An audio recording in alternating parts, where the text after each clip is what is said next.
Hello, everybody, and welcome to our IWC Radio podcast. Joining me this evening, Chuck's Beans and Will. I'm Smootin. We've got a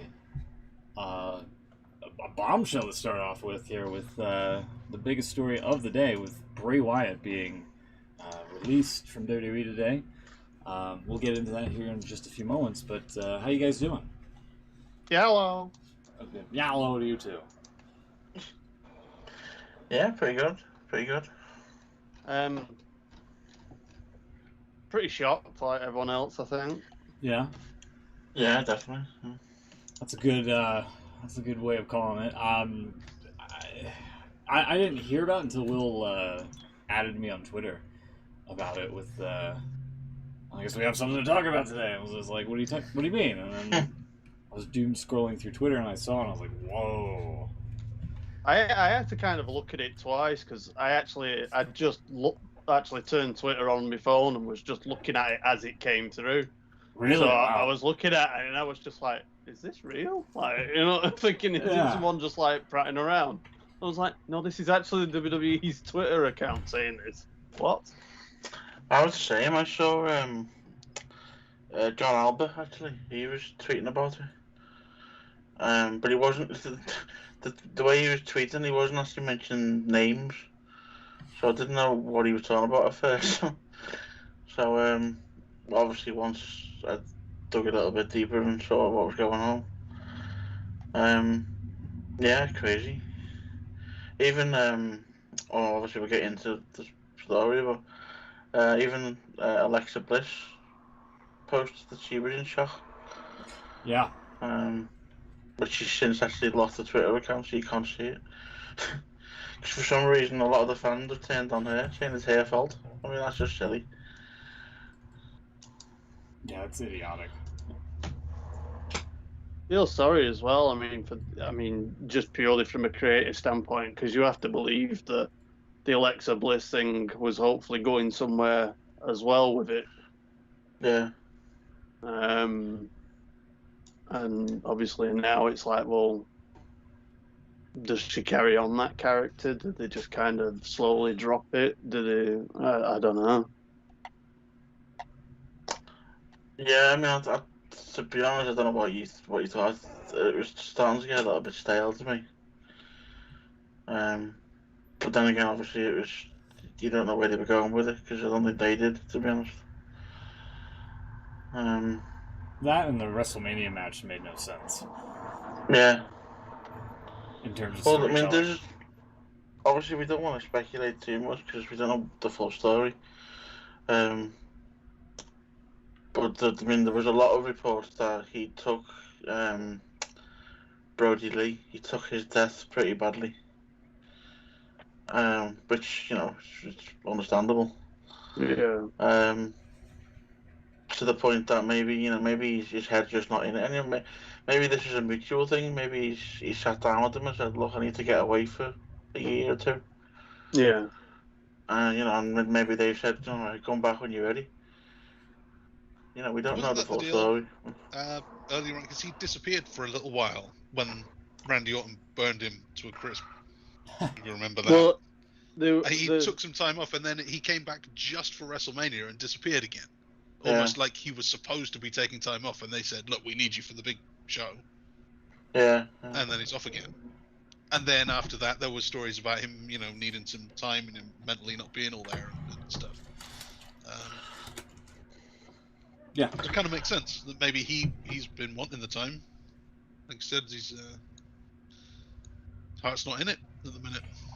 It's possible. I'd say that's totally fair enough. If that's what he wants to do, and it's obviously a personal decision, but yeah, it's a bit of I think if it was going to come under all the other budget cut reasons that we seem to be seeing, why wasn't it done weeks ago by everybody else? Yeah, they were always in the batches, weren't they? There's a load of them all at the same time. So this just seems a bit different to me. I think this might be... I don't think we'll ever find out, to be honest. Not until he does a shoot interview. Yeah. High spots or something. Maybe. Still did. I found out that the news shoot interviews the podcast, the podcast, the Jericho show. Maybe we'll find out one day, but I mean, whatever the situation is, good luck to him. I hope he's okay. Mm-hmm. Yeah. He seemed to be. So many of WWE's guys, not just the creepy supernatural ones, but across the board, they have the same writers doing the same writing, don't they? And his thing was always different. And there seem to be these stories every so often that he has more input than most. They trust him with his character. I believe it. Oh yeah. There was consistency in it.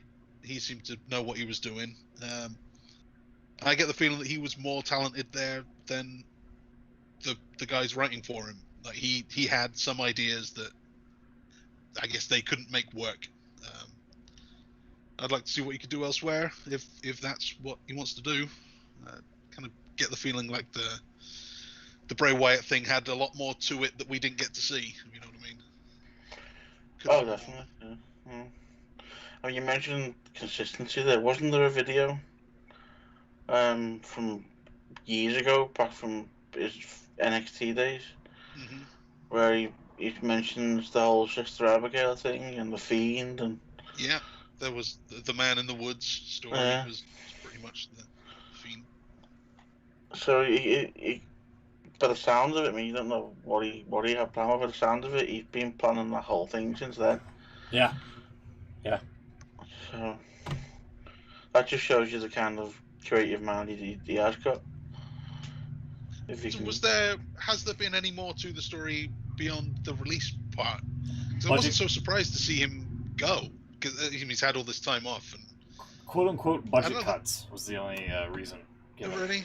Yeah. Yeah. Okay, I don't buy that. I don't believe that. I'm more surprised by the Braun Strowman release than this one. Yeah. Yeah. See, I don't believe the story is that apparently it was Johnny Ace, wasn't it? He seems to get the job of telling the people these days. Yeah. Can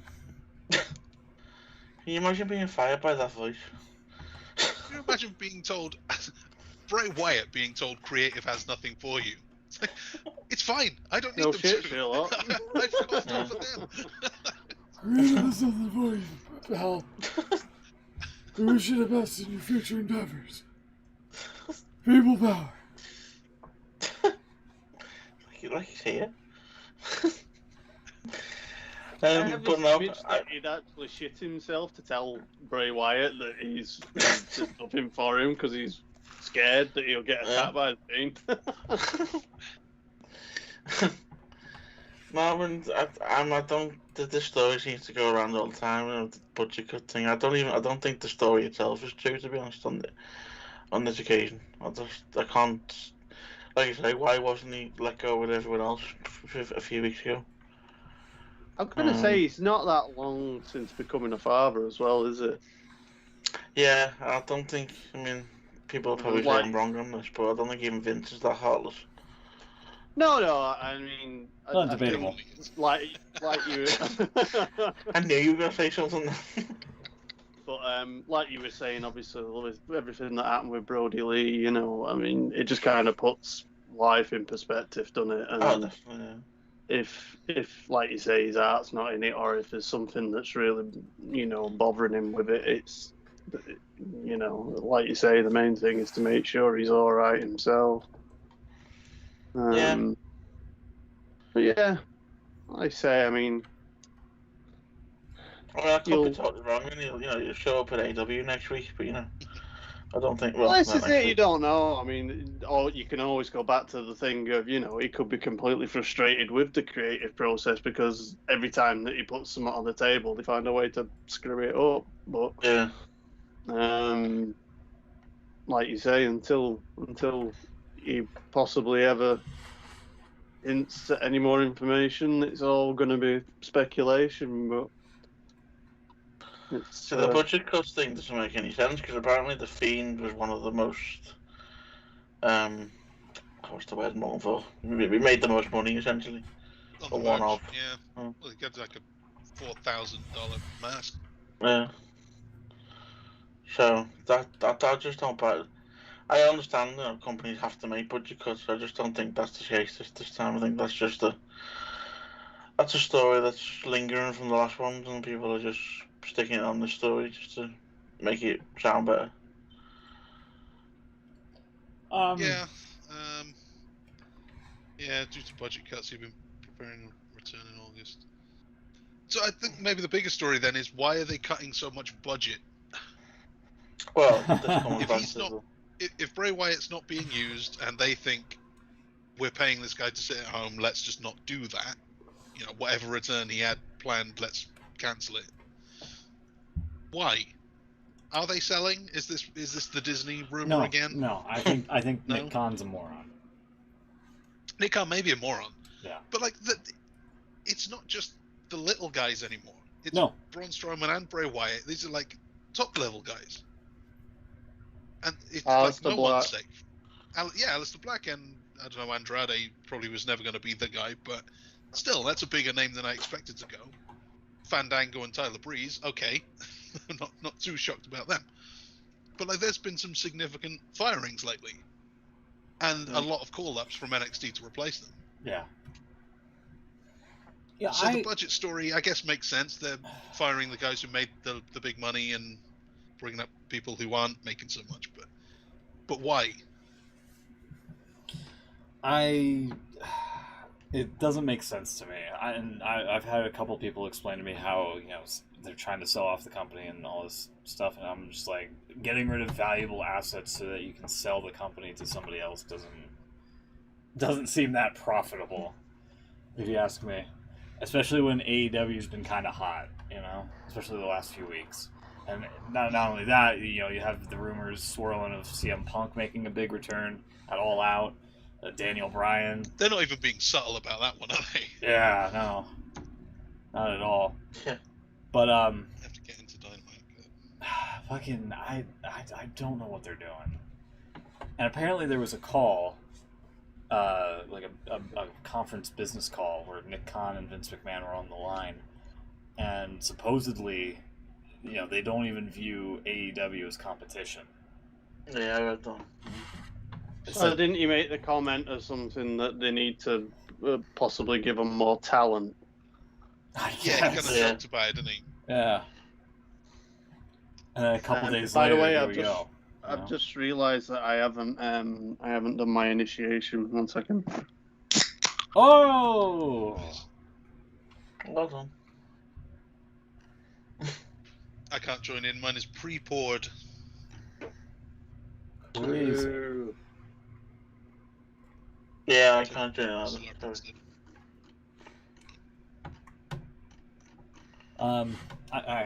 Let's see. Oh, Nice. There you go. Enjoy. Enjoy. Yeah, Nick Khan said something like along the lines of like, sleep is our competition, right? If it was up to us, people could watch 24 hours a day watching content from different content providers, hopefully including ours. So we don't look at any particular organization as competition. Well, that's stupid. Yeah, Nick Khan's a moron, I'm telling you. Apparently he is. Snoop is not the enemy. Everything else on TV is the enemy. Nobody seems to think that I'm right in thinking that Nick Khan's an idiot. They're like, no, he's just trying to sell off the company. I'm like, no, he's an idiot. I don't know. Maybe in other like, he's got the job for a reason. Presumably he's done something well in the past. He might not be an idiot across the board, but that was a stupid comment. I mean, he might be good at balancing the books, but the enemy. Well, then, like, work is the enemy. People having jobs is the enemy. We want them to be unemployed and just watching the network 24/7 somehow, yeah. on Peacock. Yeah. Somehow, yeah, and not sleeping. There's the video. If it's still there. Yeah. What did he do? This Nick Khan, I've never heard of him until. I don't know. It's like, maybe he was good at balancing the books and things like that, but maybe he's just balancing them incorrectly somehow. Former practicing attorney. Like, sure, you want to save money for, the company, but letting go of, like, big-time talent like Strowman and Wyatt and Aleister Black and all this stuff is not the right call. Okay, former practicing attorney representing the biggest names in sports broadcasting. In 2012, Khan moves to the CAA, the Creative Artists Agency. Whatever that is. So was he the guy that negotiated the deals with the networks when the contracts were up? Sounds like that's what he's done, because that's what he's done in the past. Right. Khan continued to represent the top broadcasters while also representing WWE, the Southeastern Conference, top-ranked boxing, and others, helping to negotiate billions of dollars in media deals on their behalf. So, I don't know, I know he clearly knows what he's doing to some extent. You wouldn't get that far in life if he didn't. Yeah. So it's like he's doing a good job at whatever he's doing, but is what he's doing the right thing to do? Yeah. Back to Vince.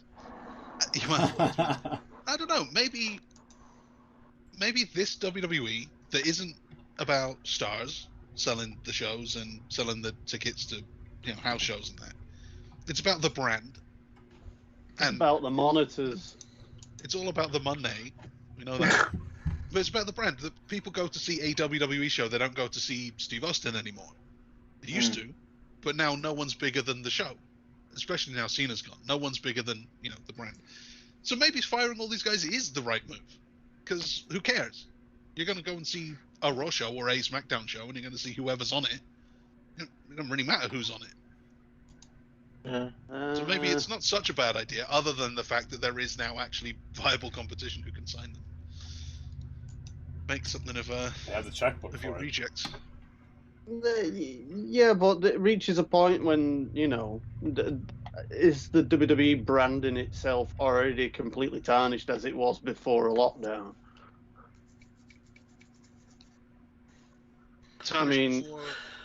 Well, we were talking about how poor the product was before everything that happened, and then obviously everything just kind of like got, like everything went out the window, didn't it? Everyone stopped watching, everyone's not taking interest in it anymore, and you're relying upon this, coming back from lockdown, people thinking, oh, crowds again, we'll try it, and instead of it being the time when you go all out to get people back, they're making massive cuts that is diminishing to the point where, are you interested in going to a show anymore? Because, yeah, all right, you might not be going for a specific person, but are you actually going to be able to see anyone of interest? Yeah, John Cena and Bill Goldberg. Roman Reigns. I wouldn't be surprised if they let Cena go. Budget cuts, they're going to let Cena go. Yeah. No, they're not. They're not going to let Cena go completely. It's like he's going to be like I say modern day Rock, but I suppose the Rock is the modern day Rock. But he's going to have a similar relationship to what they've got with the Rock. He's going to come and go as he pleases, and when he's got a film out or whatever. Come and go, and then head to AEW. He's still going with this. Yes. Yes. The guy's about to main event SummerSlam, and you're still going on about him being in AEW? Yes.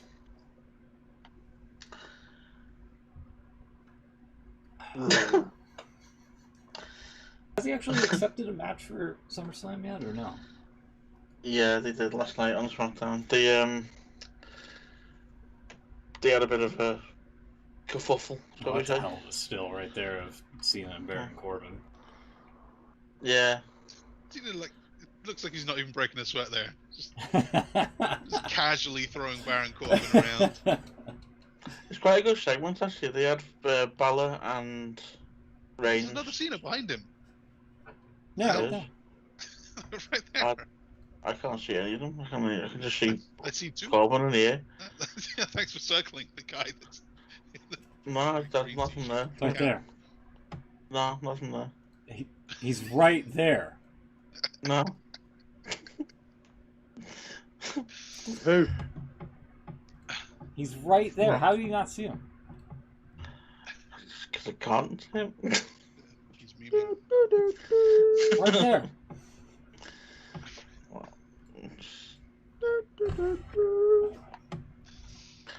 But as I was saying, Yeah.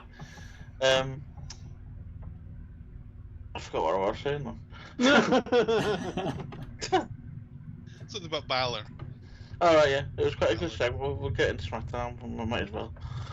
It was a good segment. They had Balor and Reigns doing a contract signing. And then Balor and Corbin, Reigns. Why is Balor and Reigns doing a contract signing? because Cena's Balor over. challenged Yeah. him last week. But Cena challenged him the week before. That wins. That was They the didn't. thing that, yeah, but Reigns turned him down and accepted Balor's challenge. Reigns said no. Is that how this works? Yeah. Well, no, Well, it gets better that than was what I was saying last week when I was confused by the end of the SmackDown, because obviously they were building up for Cena and Reigns, and then Balor just showed up at the end and said, if you don't want to face him, why not face me? And then Reigns just went, okay, and that was the end of the show, and it was like, oh, all right, That's incredibly stupid. very, very different way of fucking over Finn Balor, because we know it's not happening. Well, Was it gets 10 was times that better, Balor- believe me. How long has Balor been back? Was that it? Was that him coming back? 2 weeks. Yeah. 2 weeks. So he's come back just to be the filler guy to get in the way of Cena's title match.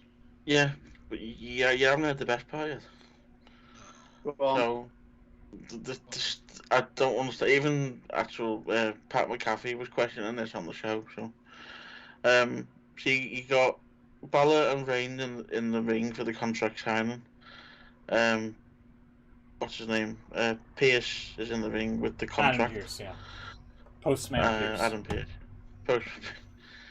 So obviously the contract is already written up, and you'd imagine it's got Roman Reigns and Finn Balor's name on.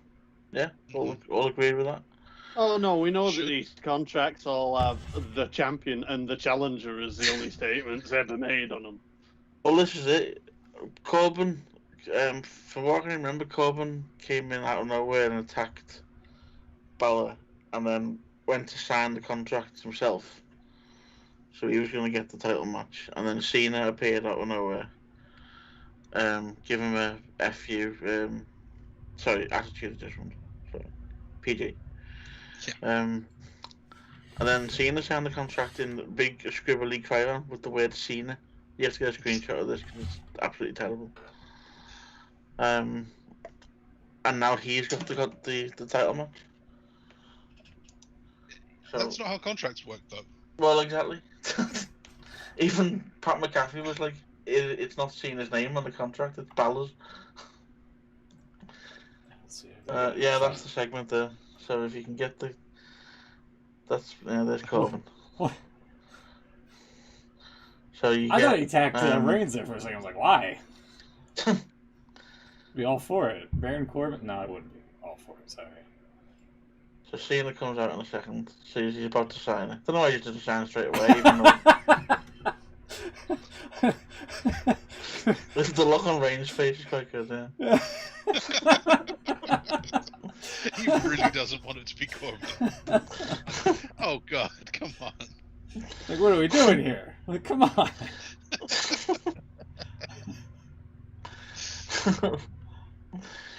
That's great. So yeah, if you keep going, you'll see Cena's out next, Okay. running down to the ring like a lunatic. There he is. Yeah, there he is.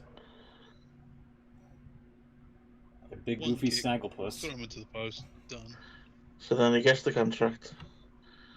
Ooh, what is this on the ground? Oh, what could this be? Oh, it's a piece of He paper. does actually show it to the camera, and he's like a child who's just like done something really good at school. Like he signed his own report card. To show his parents. Also, if he signs his autograph like lefty. that, Is he really a left? Oh my god! What the state of it? Yeah, can we get a shot of that, please? Hold on. He's not a lefty. Siwa. What's he drawing on the top there?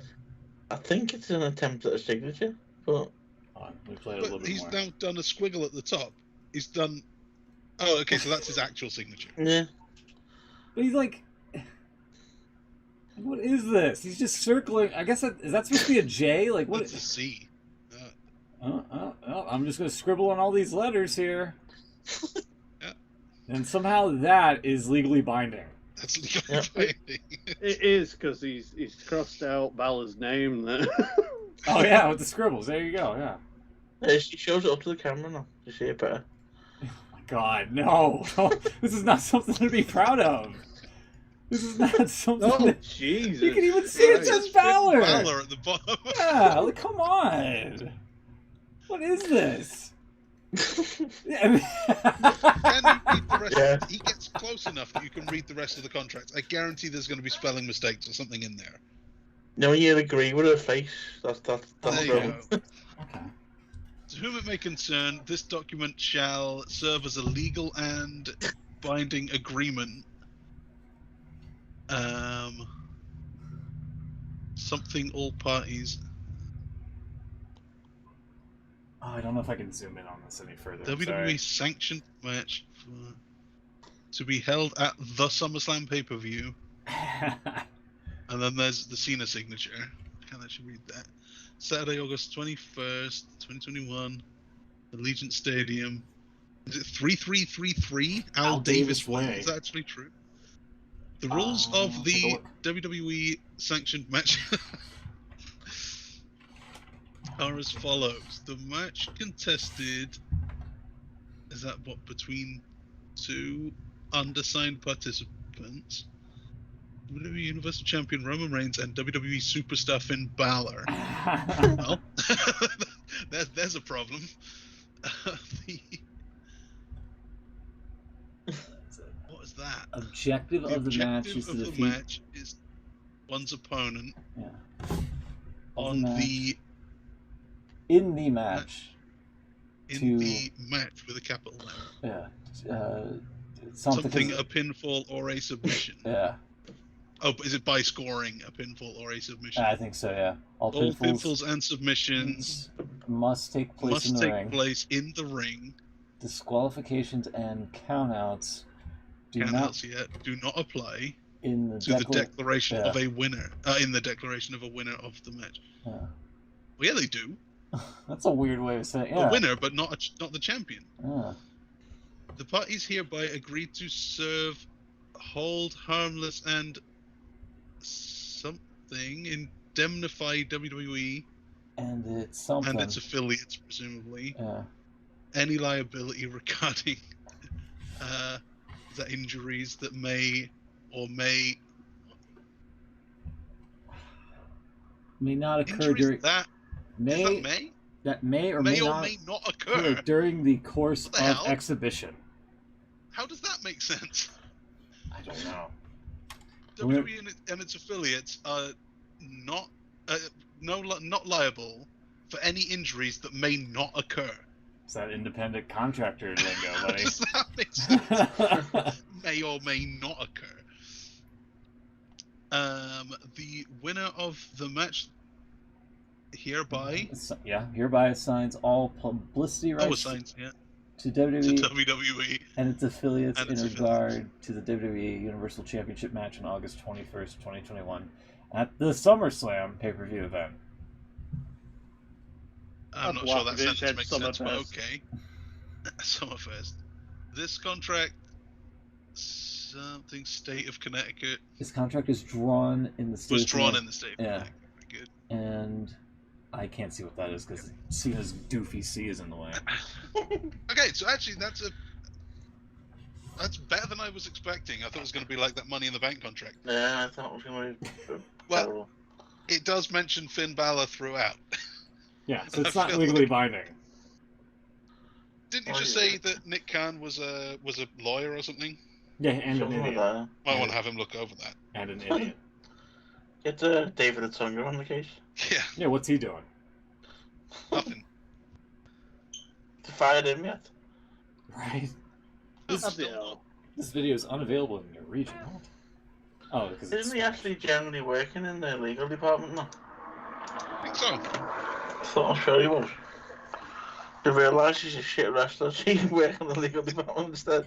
Oh, here you go. Here's something. Seth Rollins viciously attacked Edge from behind and made it clear that if he couldn't be the Universal Champion, then neither will Egg. Oh, Egg. Egg. Of course. Egg. Egg. Where to go.com. Yeah, fire the WWE.com staff, please. Buy them all. I think they did. Get some new Yeah, eggheads. in the middle of the sentence, apparently. Yeah.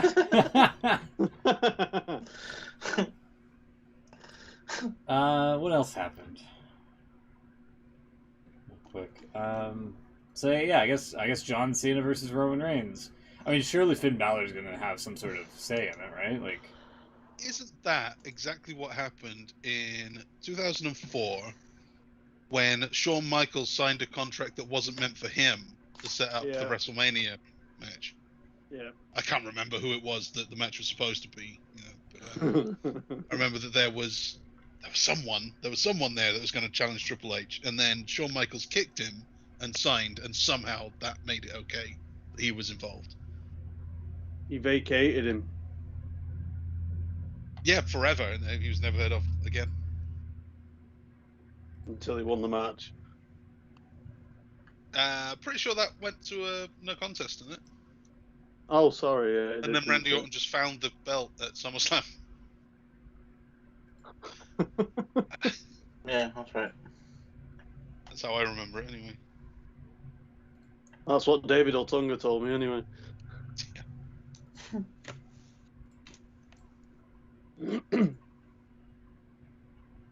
Yeah, so Finn Balor definitely has a claim. Can I point out as well that why has John Cena still got ridiculous hair? hair plugs. Why's Baron Corbin got ridiculous hair? Well, he can't afford to shave his head. Can't afford to shave his head. But it's not growing any longer than it is. It's been like this for weeks. Well, yeah, and don't WWE have like a makeup department? Can't they shave his head? Not allowed. COVID. Oh, maybe it is growing a little bit, actually. It's a little longer than I remember. When Cena came out at the pay-per-view, and obviously in all his get-up, and I thought, oh, back of his head shaved, like, thank God he looks like he's gone back to his thing instead of that ridiculous Terminator hairstyle that he had. And then he took his hat off on the bloody Raw the night afterwards or whatever it was, and it was like, holy shit, John. I just watched it. So, just fast forward things here, everything. Oh, there he goes. Whoop. And he leaves. Perfect. Another video unavailable in my region. Perfect.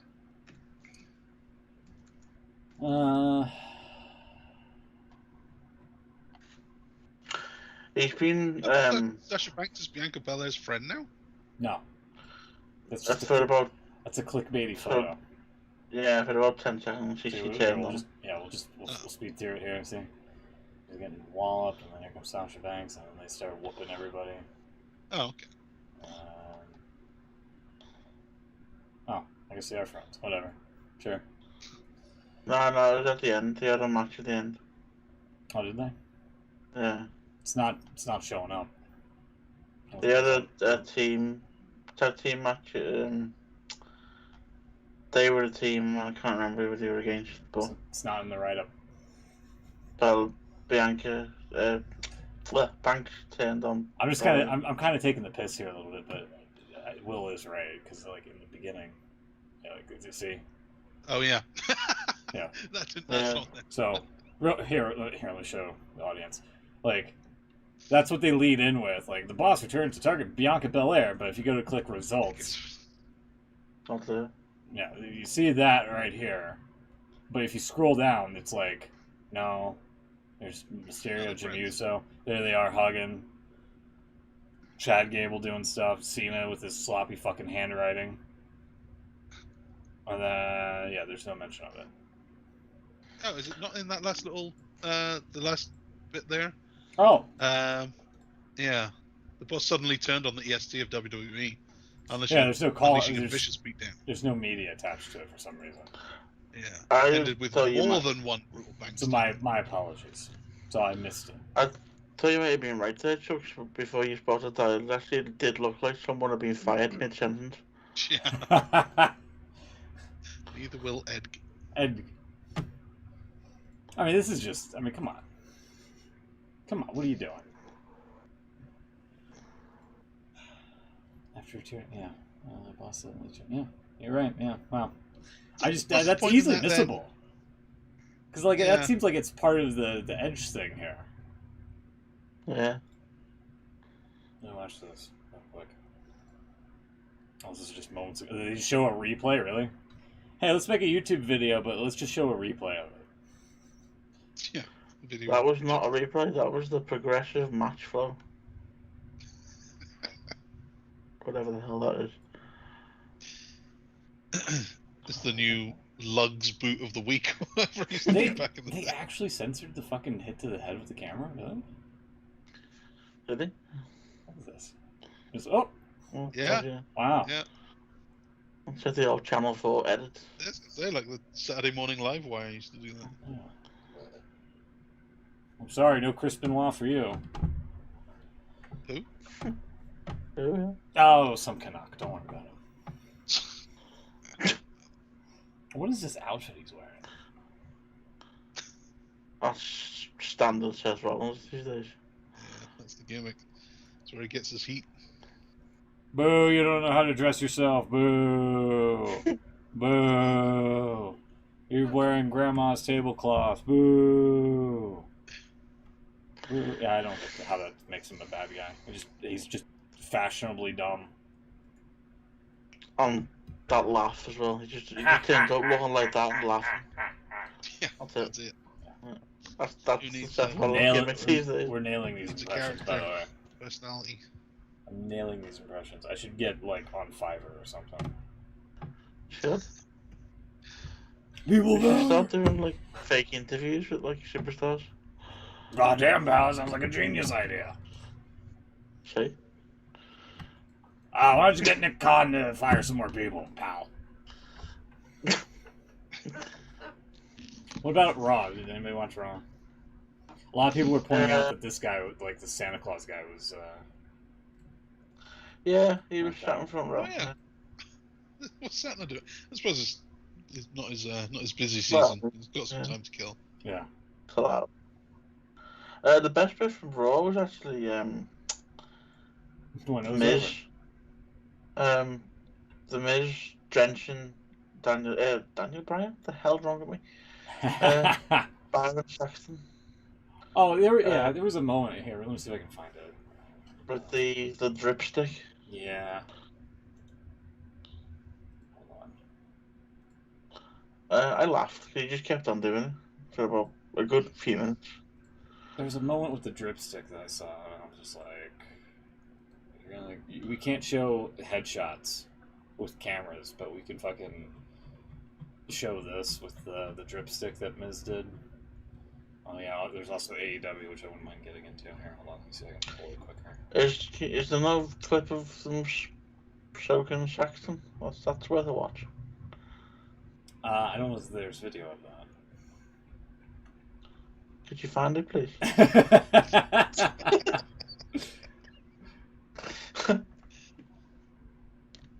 Yeah, there was this. Yeah, I found it, yeah. Let me see if I get to it. Okay.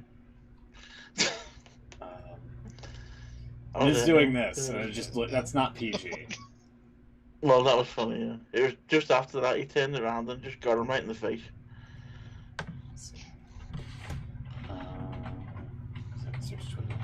And Graves and what's the name? Jimmy Smith, he just sat there laughing at him. While we're on the subject, by the way, we've not mentioned them, and it's probably a good thing that we haven't mentioned them. What a good job Jimmy Smith's done in the last couple of weeks.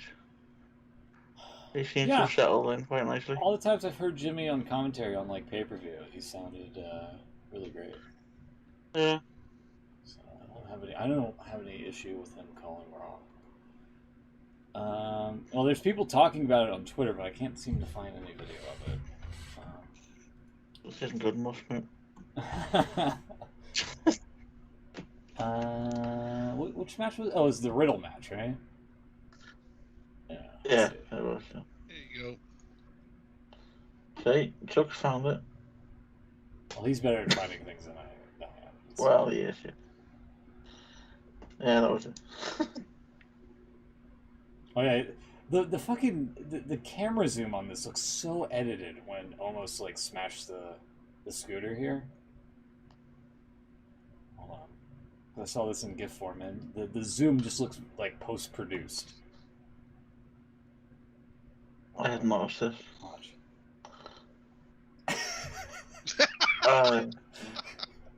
Like it looks even more edited on the GIF version, but yeah, that's totally. You don't need to zoom in on that. The cameraman forgot to do it, so they had to do it in post. Yeah, here I'll show it real quick. Just, why? Why do you need to zoom in on that? Let me look for the video. Ah, no. There we go. Let's see. It goes picture in picture, but you need to keep watching the live footage. I didn't know that one. Alexa. Shut up, Alexa. Not important matters. He just keeps on going as well. Overselling by Byron here. Oh god, yeah. Still funny though. He's still going while the Morrison's getting introed. Just keeps on going for him. America's Most Wanted squirter right there. Oh my god. How many does he have? How many of those does he have? What the hell? It's refillable, isn't it? He's got a bucket of water, he's refilling. Oh my god. Because he actually gets kicked over. That's quite funny, but that's worth watching if you can get a clip of that. Riddle kicks him over on the side, and he goes upside down. His bucket falls all over the place. God, yeah, that's not PG. Does he get knocked out? Yeah, it's actually quite a poor kick because he kicks him in the shoulder. You're supposed to kick him in the face, but doesn't. Yeah, there's a scoot, right? Snaps the scooter. AJ gets something to it. Was it during the match or after the match? I can't remember. WWE's really bad at like showing the subtleties of matches and the recaps. There are no subtleties. Exactly. They don't even show the heat. They just go to break, and then things have changed. Yeah. Yeah, it seems like he's forgot his Vince. That is, forgot his recent Reginald. Reginald. You just reminded me. He's forgot he's French. Just like Kobe forgot he was Jamaican. Yeah. Very similar to Kofi forgetting he's African and Apollo remembering he's Nigerian. Oh yeah. Yeah, he on SmackDown, he definitely interviewed him backstage and said, "I'm not from France, I'm from St. Louis." Because they're close. It's an easy mistake. Yeah, easy mistake. They're relatively close to one another. So yeah, it looks like they're actually giving him a little bit of a push on his own because they've given him entrance music, a title reign, and now they're getting rid of the stupid French gimmick. So it looks like they might actually be giving him. He's not actually that bad in the ring from what I've seen of him. So maybe it'll be good for him. Yeah, they're actually booking Mansoor. He's doing a bit of what he did with Riddle and Randy Orton. Mansoor wants to have a team with Ali, but Ali doesn't want to get involved. So they had a match to try it out and won, obviously. So yeah, they seem to be going along the same kind of role that they did with Orton and Riddle, which he'd not even finished that story yet. So I can't skip ahead. He squirted water right there. yeah, that was it. Yeah, this is where he kicks him. He blames Byron, really. He does. That was quite funny. Let's see. Oh, there goes all the water. Yeah. God, If you watch that back though, he doesn't kick him anywhere near his head. Riddle's so unlikable. He's making fun of a handicapped person. What are you doing? Can't do that. Anyway. He gets him like the shoulder. Yeah. Near his head. Still hear of Reginald. Oh yeah. Is that why they fired Bray Wyatt? Because he can do it in the air? Maybe. Goddamn, pal, this guy can do the crab in midair. That was the other thing as well. The bit on SmackDown, he said he wanted to be called Reggie. Reggie Thomas. Then he then come out on to the stage with the new, you seen the new set with the big massive screen, which had Reginald all over it. Which is making this bit as well on Raw. Have you seen Raw? No. I haven't seen it. No. For some reason, they had this match. It was R-Truth against Reginald at the time.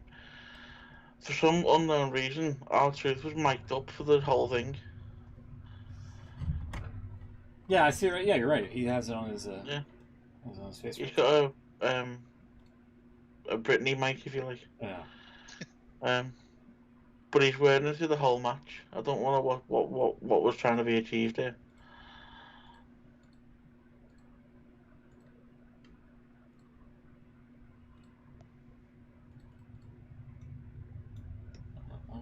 So they've remembered that the 24/7 belt is a thing now. He then had a fight with a coat, as you've just seen. Yeah.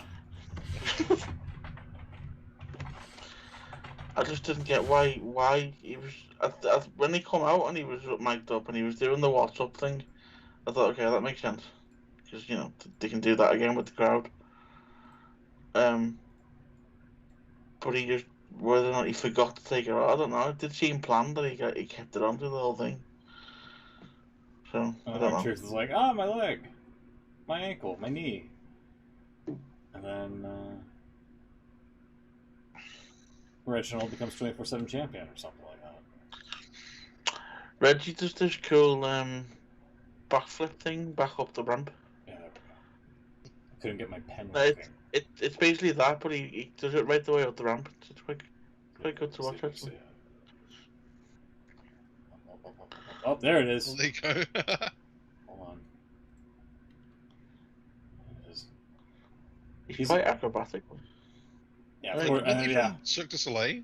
Wouldn't be Kevin Dunn if he didn't miss a shot. Yeah, that's pretty impressive. Was it oh god, I think it might have been Raw. I'm trying to think, when was I watching it? Yeah, it must have been Raw.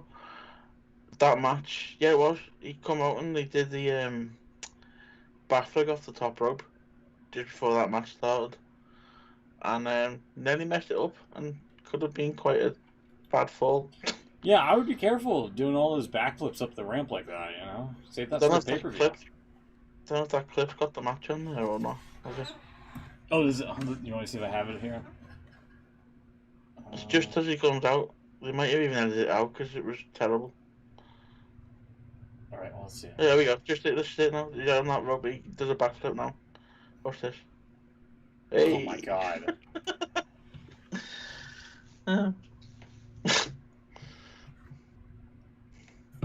He kind of caught himself, but he almost He's kind of laughing at himself. R-Truth looked enamored, man. He did. Jeez Louise. Anything else about Raw or SmackDown or anything? So I'm just apparently in an interview, Reggie, whose name was Reginald Thomas, and then Reginald, and now Reggie. Yeah. He's going to be Reg soon. They're just going to keep, Oh. dropping letters. Yeah, it's just going to be R. So he did an interview saying, look, I'm not from France. I'm from St. Louis. I've been a fan of WWE my entire life and saw a posting that Carmella needed a sommelier. Carmella wanted him to speak French and in a French accent. So that explains it. She wanted him to be French, even though he wasn't. Yeah. It's her fault. She knocked up this week. Yeah, have you seen? Yeah, there's this photo from like 2015 of Tony Khan with Titus O'Neil backstage. I'm surprised they haven't deleted this, but believe it or not, that's pretty great. Also, who the hell has that much spare time to dig up a photo? Like, oh yeah, Tony Khan was with WWE one time giving gifts. You new to Twitter? Yeah. That's true. There's also this one from Natty. That's my friend Tony Khan and a very sweaty Titus O'Neil. That's kind of funny, actually. Oh, man. Titus O'Neil is all elite. Yeah.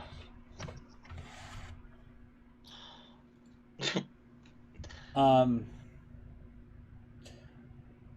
think we've covered WWE. Yeah. Did you want to mention AEW? Yeah. Chuck? Sorry, I just noticed a comment here in the chat saying the Fiend got dropped because Peacock doesn't want edgy characters on their platform. Nothing to do with budget cuts.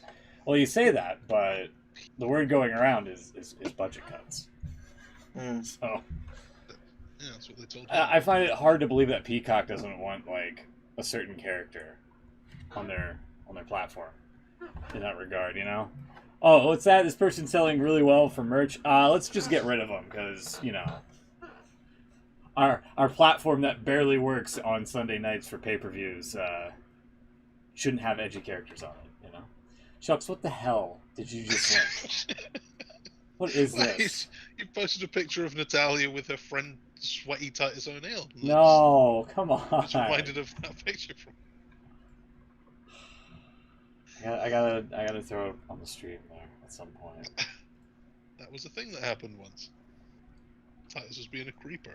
Oh yeah, by the way, I looked up the address in that contract, the 3333 Al Davis Way. That is the address to Allegiant Stadium, by the way. That was legitimately correct, yes. Oh wow, picture. Creepy Titus. Yeah. Speaking of Peacock, yeah. By the way, I have some news. For mainly aimed at myself, Beans and Chucks here. Mm-hmm. Peacock is coming to the UK in September. That's right. Yeah. Oh no. Yes. I don't want it. No, it's away. That was possibly the scariest thing I've ever seen flash up on the screen. Imagine how Tyson Kidd feels. Oh. I wouldn't be happy. Being a creeper like that. Jeez. There it is. What was this for? What was the promo material for? I can't even remember. Don't know, but Natalia can't forget it. Yeah. Wait to go back to the squirting. All time. There is some potentially good news though about Peacock coming to the UK. Is it that shows such as The Office, Suits, and Saved by the Bell will stream on the platform? I mean the things that are already on Netflix. Yeah. Exactly. According to the press release that came out this week, NBC Universal and Sky will make the Peacock streaming service available to Sky customers in Europe. The streaming service will be available across Sky platforms like Sky Q, Now, and Sky Ticket. I think that's the German version.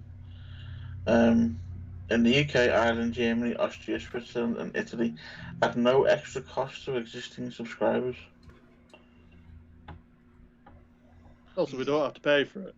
So no, and potentially if we're getting Peacock as is, then would that mean we're getting the network free as well?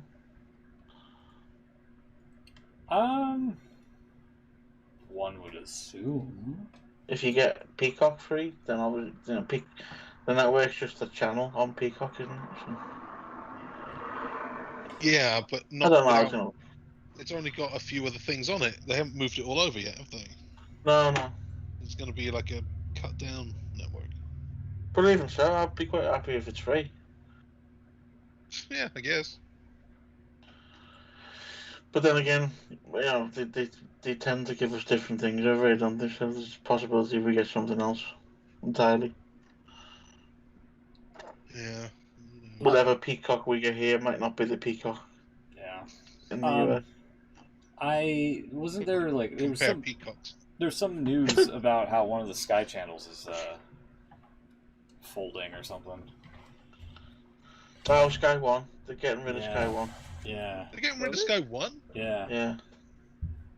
Why? Because no one watches it. Basically, they're rebranding Sky's channels, and it's going to be Sky Showcase is going to be basically the new Sky One.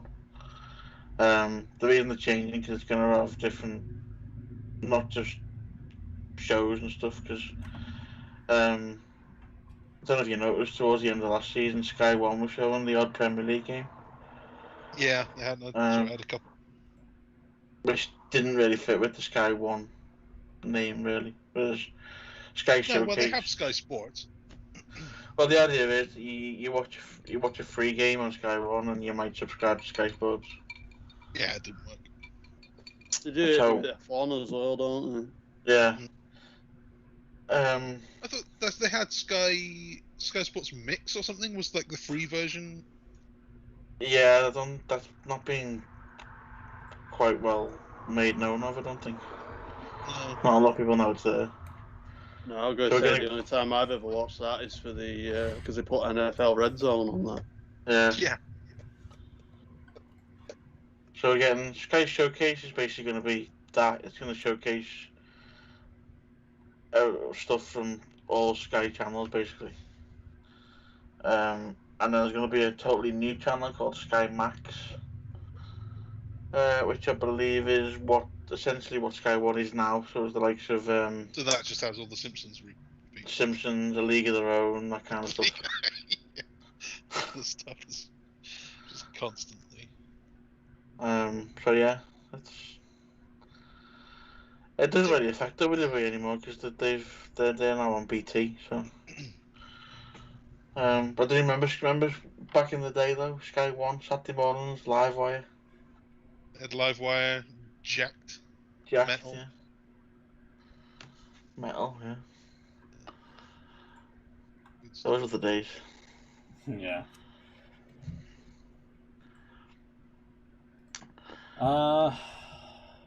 So AEW.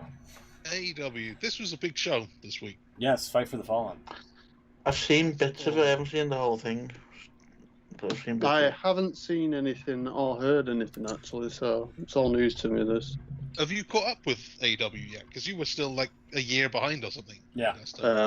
2 years behind, I think. 2 years behind now. There's this company called AEW Pins. Chris Jericho and Cody Rhodes. The Young Bucks. We're just about to crown the first AEW champion.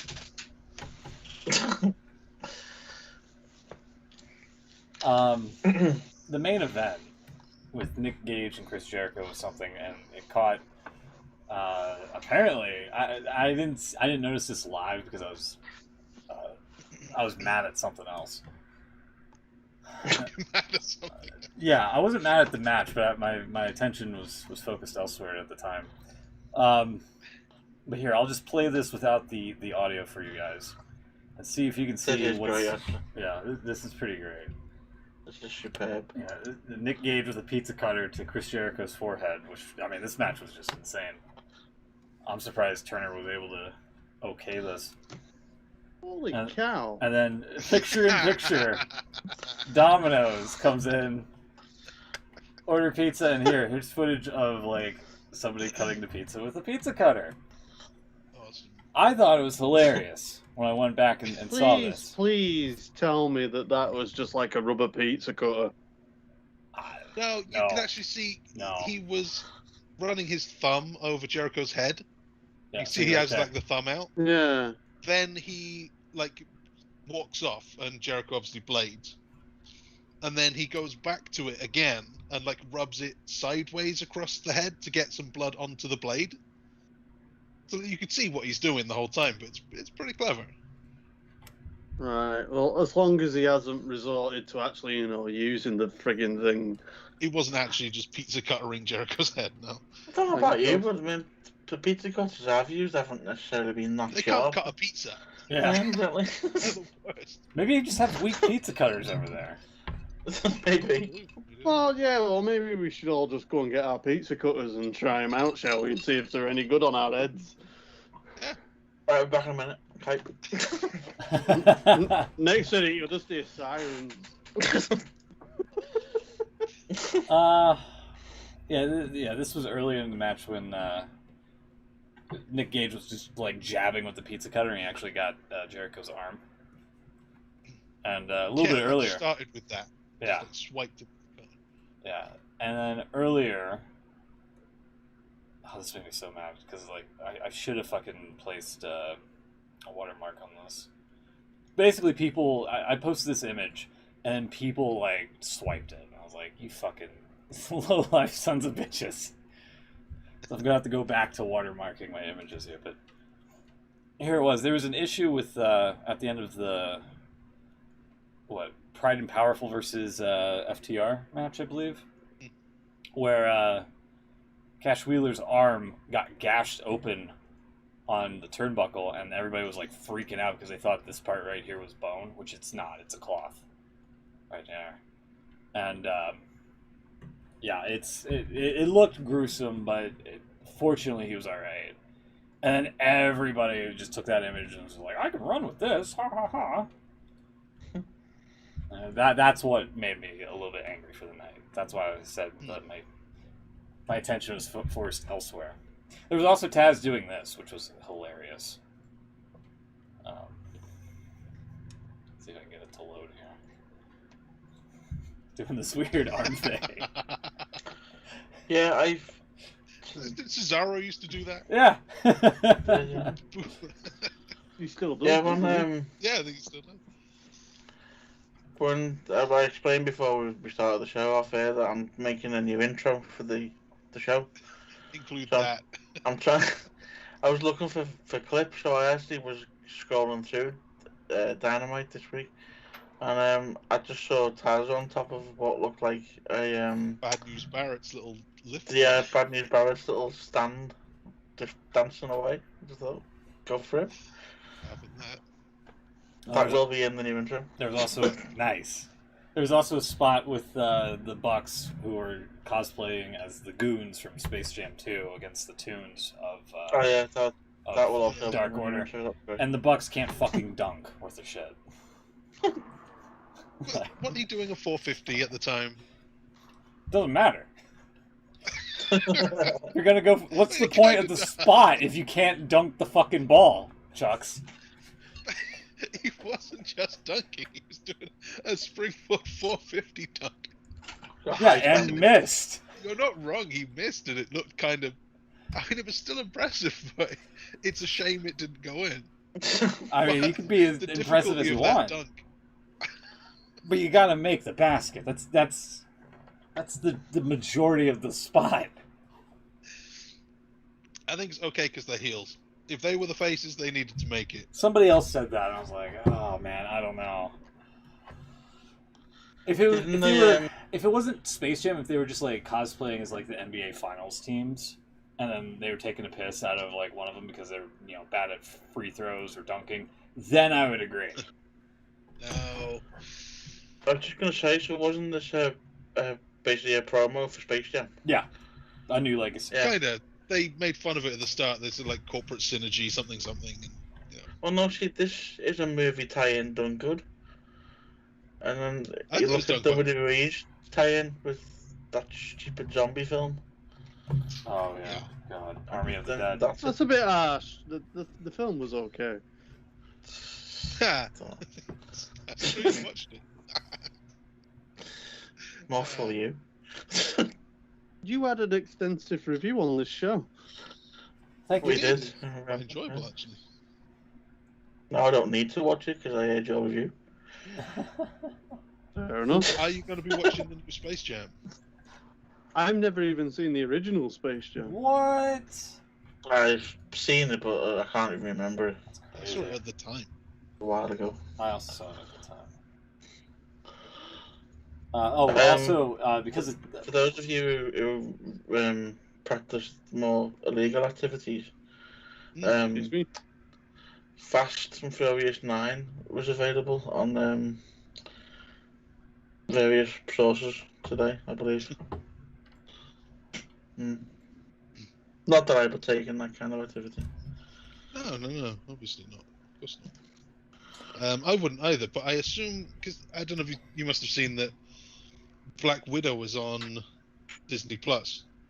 So you subscribe to Disney Plus, but then you could pay extra to watch a film that's also in the cinema. I think, like, surely, if it's on a high quality, maybe, I don't know if it's 4K, but at least HD streaming thing 4K. in your house, that's leaked immediately then, surely. Yeah, it wasn't, well, from what I've Should be. seen, Yeah. it wasn't long before it was available elsewhere. Because I'm old enough that, like, back in the day, you'd either have to watch, like, the camera in the cinema with all the little heads walking past, or you would have to wait for the DVD to come out, and then that would get ripped. But this, surely, it's like, it's in your house on the day of release, and then done. There's been a lot of controversy on that Black Widow as well, because Apparently she's pissed that she's lost out on all the ticket revenue. yeah. Well, her salary was based on the theatrical release, and they obviously the ratio of it was absolutely ridiculous. So they cost her something stupid. It was something like $10 million she's lost out or something. I think, or something silly. But I heard 30, but yeah, it was insane. Crazy. also, I was watching that. I was going to watch that Fast and Furious 9, but I don't see the big deal of it. You know, it's about family. From what I've heard, well, it's just Vin Diesel talking to himself for 2 hours. Yeah, about family. It's Nobody Vin else. Diesel talking to himself for 2 hours. Yeah, I'm about sure family. he took Cena at some point, didn't he? No, who's seen it? I don't know. John Cena. The guy that isn't The Rock. Yeah, John Cena. I can't see anyone in that film look like John Cena. Really going back to that one, are you? You should be able to, because it's not John Cena, it's John Toretto's brother. John Siwa, as he signed on the contract. Cars driving themselves and yeah. Vin Diesel talking to himself. Vin Diesel talking to himself. I'm doing the "you can't see me" gag. Yeah, really? I got it. Not so smoothly, but I did. John Siwa. I'm just gonna go back to that. Yeah, the other thing. I've seen enough. Yeah, Taz had a band around the ringside for. You did? For Ricky Starks, and then Brian Cage comes out and he just wrecks everybody, and he broke a trombone in half. And JR said the line, "There's no place for trombones in wrestling." Oh, shots fired. Yeah.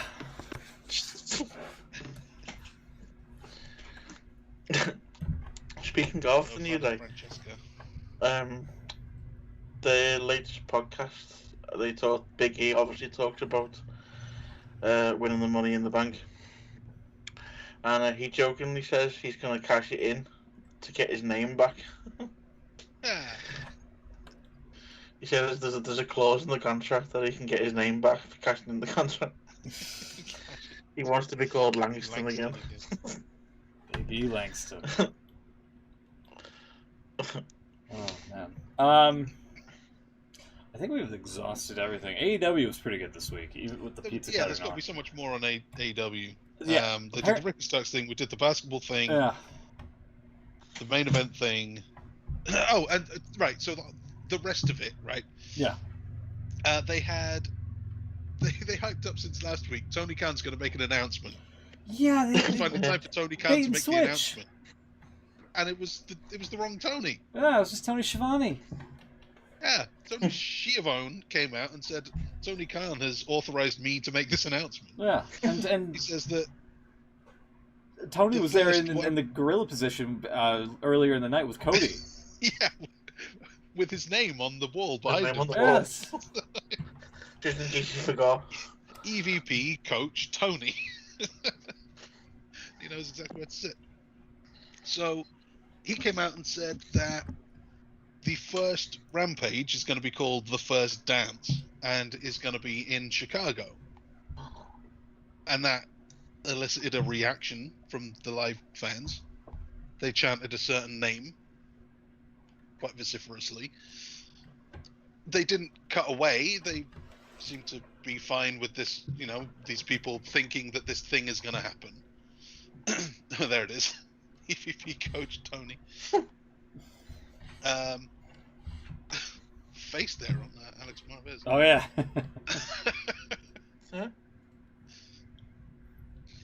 And then Cody's such a that's a high foot as well. Yeah. It's really high. Wow. With no socks on. Well. Oh yeah, right. So then after this announcement, they go straight to Darby Allin and Sting in the back, who say something along the lines of, "We don't care who you are, even if you think you're the best in the world. Show up, whatever." I didn't see it, but apparently, oh, there you go.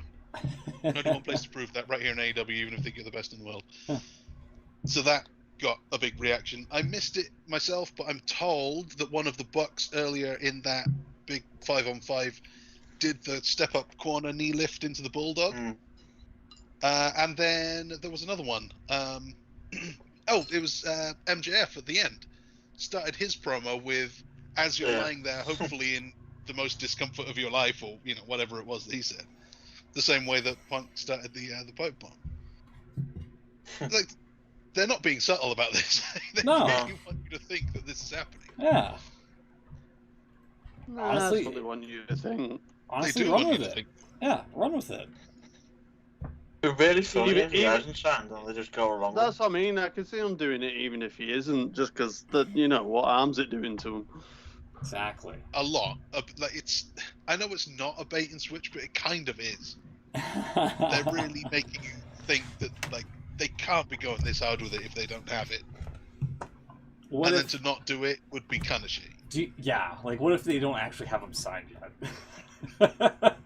Yeah. All right, they could have Paul Heyman walk out to his music in Chicago. Paul Heyman, a WWE guy, breaches contract.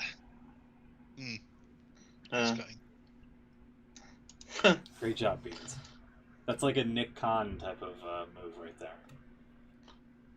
Yeah, I've seen people speculating very WWE style that MJF will come out with the Avenged Sevenfold tune or the Living Color, AFI or whatever. Yeah. Yeah. That'd be kind of funny. It would be pretty funny, but it would still be like, God, they're doing the thing. Yeah. You've got to pay it off, and you don't want to waste that first big pop on something that isn't him. Just do it. Just do the obvious thing. They play Living Color and Daniel Bryan comes out instead. That makes no sense at all. Exactly. Don't do that. I'm so happy but so conflicted. What the hell are you doing? That's also a Nick Khan maneuver. Oh. Yeah, there's got to be, there has to be a payoff to this. And I'm debating whether or not you have Punk show up on, the Go Home show to All Out, or just, have him at All Out, period. Because, you just bring him out. Yeah, because, he bring him out All Out. Because he would be such a ratings draw, I think, if you just surprise him. But then again, All Out, you want to capitalize off of the money. It's all about the money. Not as good as Goldberg. Right. Yeah. When's this new show? It's just announced in Chicago. Oh yeah, well, When's what that? the hell's the live event? AEW No, new... the Rampage. When's that? That's in. Yeah, Rampage. Oh, AEW That's Rampage. the one. They're making you think that he's going to be there. Yeah, so when's that in Really? relation to All Out? Is that before or after? Oh, yeah, it's way before 13th, All Out. so just before. Yeah. All Out is... So is that like the equivalent of September. CM Punk coming Yeah. back on Livewire? September 5th for All Out. And then So what's the gap between that? Like a month August or 13th. 3 weeks. Yeah. maybe the end? I don't know. Maybe they announce Punk Oh, on Rampage, but he doesn't actually show up till All Out. Yeah, I wonder. I hate it. I hate the fact if they even use his name without him being there. Yeah, He's just got to come out. That music's got to hit. yeah. Yeah, I agree. That would be, that's like the, okay, I've seen it, now I believe it type of moment. It's like the whole thing of like, it's the argument in it of like, you know, you announce it beforehand, before the big show, and then obviously you're gonna, you know, boost your ticket sales and get more eyeballs to look at it. Or you can have the bigger moment in wrestling, which will be something that you look back on. They're doing fine with ticket sales, aren't they? Didn't they sell them out in like half an hour or something? They did great. Yeah, there's some sort of pre-sale. They've That's got, not like, a concern at all. yeah, they got like 10,000 Oh yeah, tickets no, sold. I agree. I'm just thinking that I know that WWE have that horrible mindset of they would rather announce someone returning like that than actually have that surprise moment. Yeah, and it always sucks too. I like the surprise moments, Same. even though this one is not a surprise. Same, yeah. Oh, I don't know. Anything that happens, I think, with CM Punk is going to be classed as a surprise. Just even if you tell me that he's there, it's still one of them things that you're going to have to, like Smoot said, see it with your own eyes just to make sure it is finally happening. Yeah. Oh, yeah, here's Rosa. Thunder Rosa with a pretty funny looking pile driver. I'm like, what's she doing? She's hamming up for the camera. What's going on there? Yeah. Oh, yeah, the EVP and Coach. I didn't get the one with Tony. I meant to, but I missed it. Yeah, that's very weird how they had that laid out. And also, Cody somehow didn't see Malachi Black come up right in front of him. Yeah, right. Like, come on. Right. He's such a geek, dude. He's so unlikable. Anyway, I think that's it. Is there anything else you guys want to add? Oh! Should we do the? Doing that. Should we do the millionaire? All What's right. happening? I actually, More regular feature now. yeah, I actually mentioned it on Twitter about the full soundtrack, and the millionaire account actually liked it. So I'm gonna accept that as Really? I'm gonna accept that as permission as being able to use this for the show. Yeah, for a while. No offense, but that's pretty much what I'm gonna choose to accept it as an endorsement. Oh, yeah, there we go. Oh god, that's loud. Get the book, Chucks. Come on. I have the book. All right.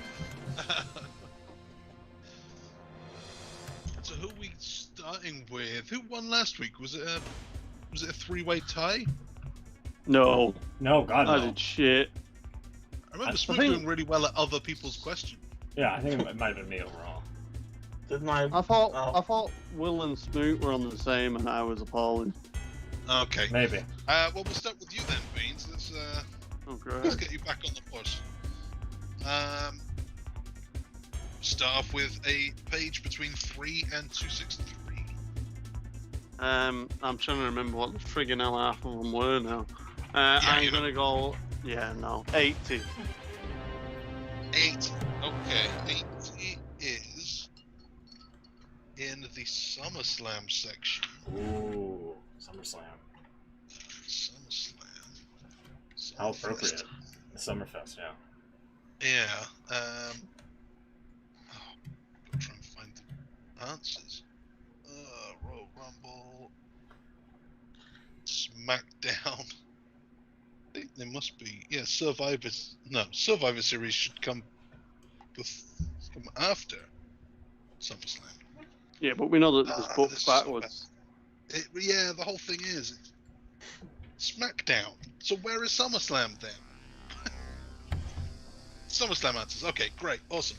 Right, so page 80. You have. Maybe I should just do a question for all of you on this page. That makes it fairer. All right. Do 3 questions each. You each choose a page, and I'll do the top 3 questions on each of those pages. I'll just cut some time down looking for answers. Okay, Beans. Mm-hmm. What injury did Undertaker sustain while driving Stone Cold Steve Austin through the Spanish announcer's table at SummerSlam 98? Well, that was where he did the leg drop, wasn't it? Yeah, it doesn't say, just driving.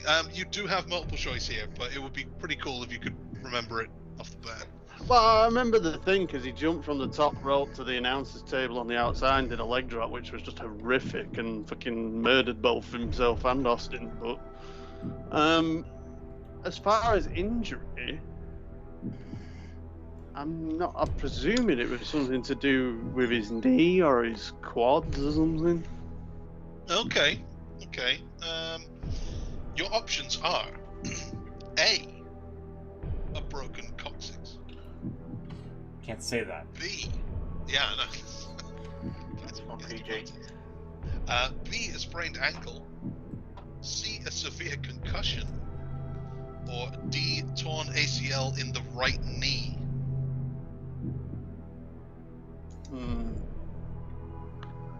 So I think it's between he broke his ass and an ACL injury, because I do think he took time off. Oh, actually, I don't know if he did actually, because it weren't. Because they did the whole. He's getting answers on the phone.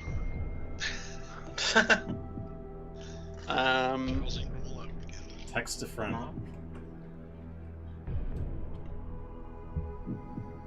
No, he didn't take time off really. I don't think he did that much. But I seem to remember that the next pay-per-view was the Undertaker and Kane against Austin, where they both did a screwy finish and pinned him, but didn't win, which I think might have been because Taker was injured. And if he's done his ACL, he's not going to be wrestling a month later, is he? Then again, if he broke his ass.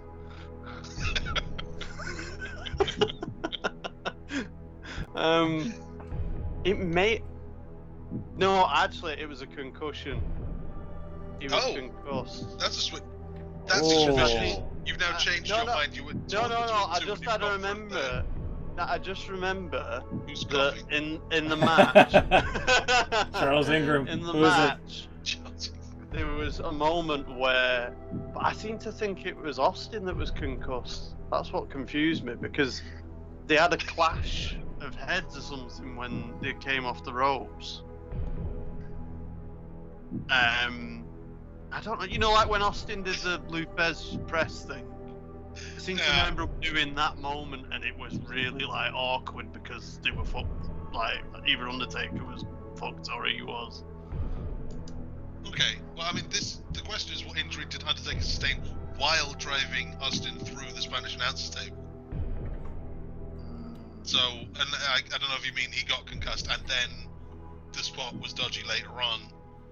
Yeah, I think it was, because there was a period of time where the match was pretty dodgy. Yeah. Who's getting the answers? But Sorry, it's not the answer. Oh, believe me, it's not the answer, so I'm going to get it wrong no matter what I say here.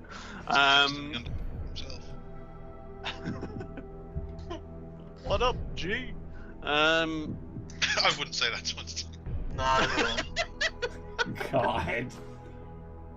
That's what I would say that to anyone. No, I wouldn't even really. I'm gonna say concussion just because concussion. the other ones were long-term injuries, and I'm sure he wrestled pretty much straight after that. Final answer? Final answer. Oh, well, I mean, your final answer, severe concussion is also a long-term injury, potentially. Well, sprained true. ankle is not But all it's that WWE. Was sprained ankle an option? Sprained ankle was an option, yeah, you threw it out immediately. The correct answer, though, is a broken coccyx. Shit. Yeah. He broke his ass, it now has a crack in it.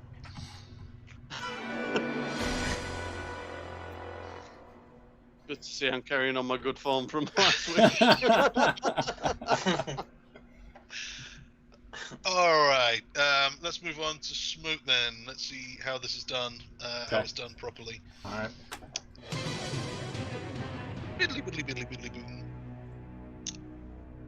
Same match here, same event. Who came to the ring? Oh god, I've just basically fucking given him everything now. I have answered all these questions about it. Who came to the ring during Undertaker versus Stone Cold Steve Austin match? What? That's not how you say that. Oh, why didn't you ask me this? Who came to the ring during Undertaker versus Stone Cold Steve Austin match at SummerSlam 98, Jesus. but was told to return to the locker room area by Undertaker? Do I have multiple choice? No. Can What? I have this question?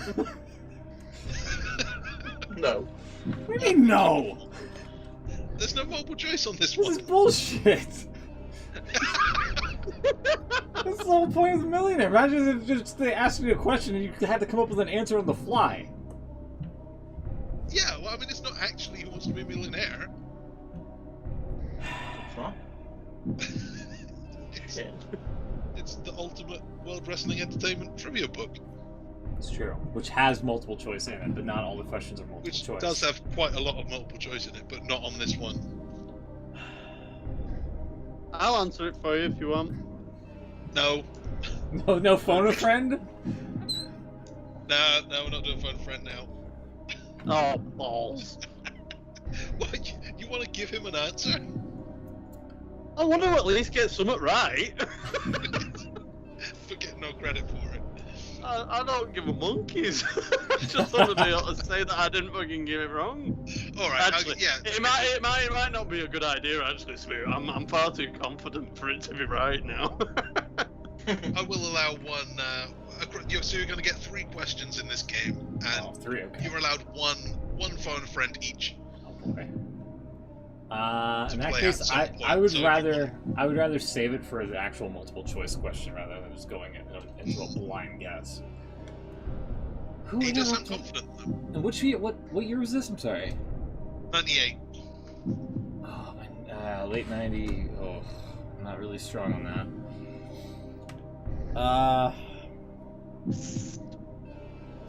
98 would be Ministry of Darkness Undertaker, I would assume. And that was when this is probably around the time when they were like teasing like the embalming of Steve Austin, right? I mean, I say that I'm asking like it's not rhetorical, but I'm going to say, how much are we allowed to respond to these queries? Probably. I think any response would be a help to him, so you shouldn't want to respond.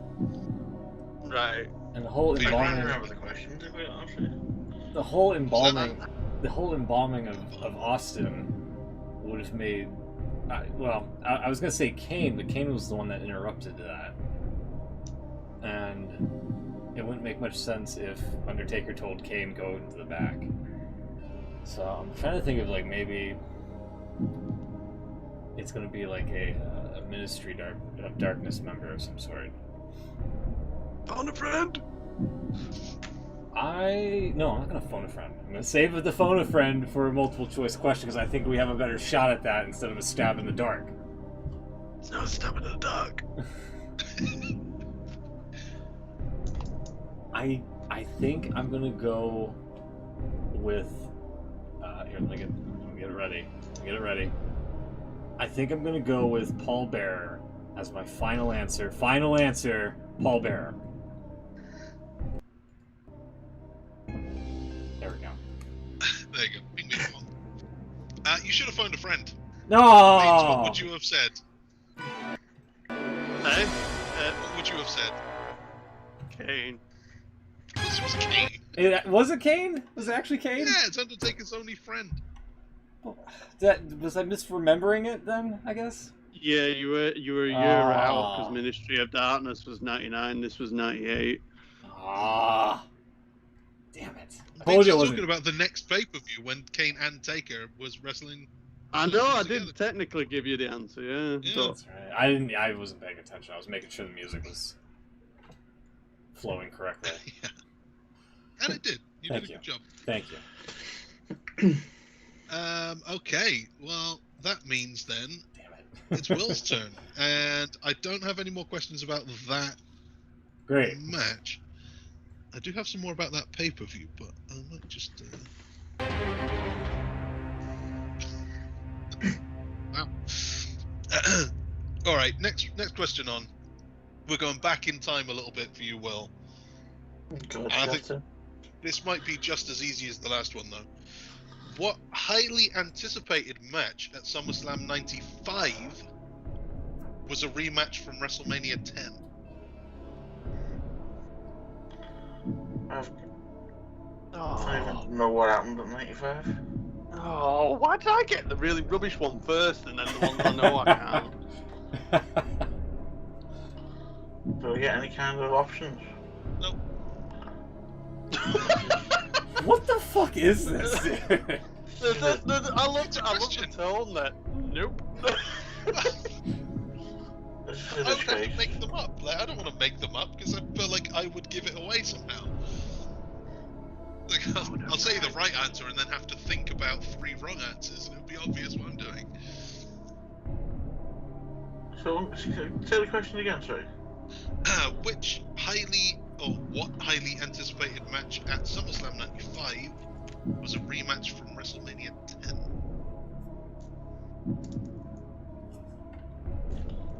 Ring, ring. Phone going somewhere there. So hold on, let's try and work this out. WrestleMania 10. This is way before my time. Highly anticipated. Which was anticipated, the SummerSlam or the Mania? Well, the SummerSlam was anticipated because it happened at Mania. Right, okay. WrestleMania 10 was also at Madison Square Garden. You're looking at what? What? You said hang on, I'm looking at. That's cheap. You better not be looking at the No, card. I'm thinking in my head and I'm seeing it look. I never said I'm looking on the. What? Oh! Memory here. Looking into the recesses of my mind. As I was about to say. Can't think of what match was at Mania 10. Wasn't Mania 10 the ladder match? I believe so, yeah.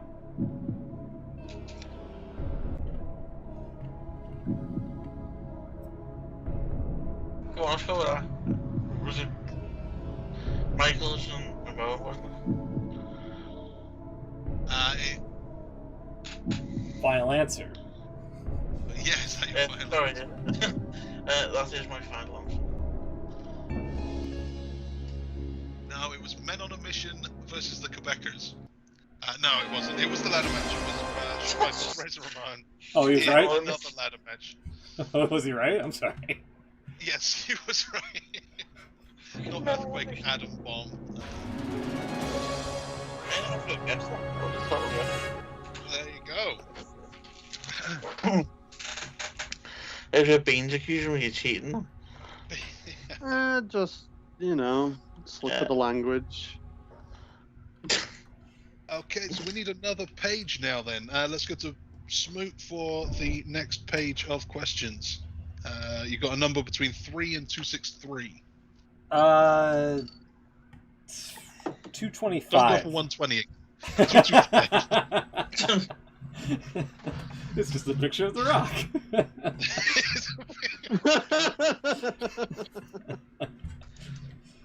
Not The Rock. Picture. Okay. This is all about the World Championship. Oh, all right. And we're going way back in time for this one.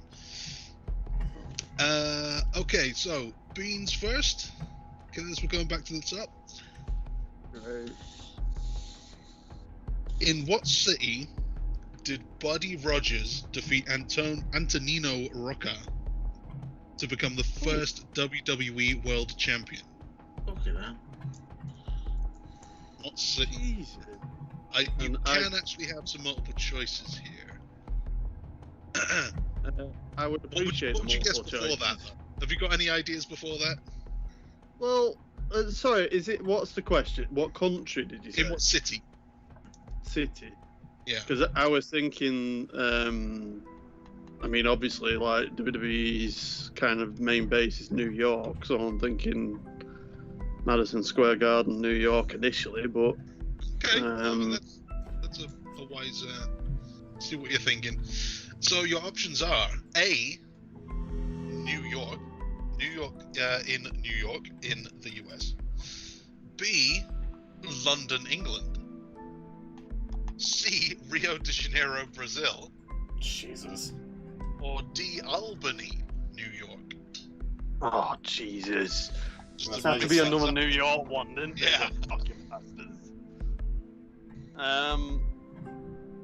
Also, as well, I don't know why, but the Rio one stands out, and I don't know if that's because of the Intercontinental title, though.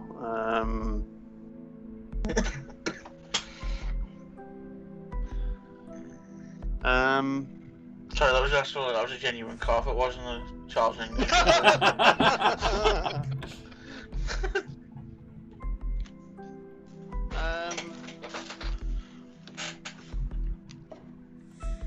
No, I'm gonna go with my gut and just say New York. Final answer.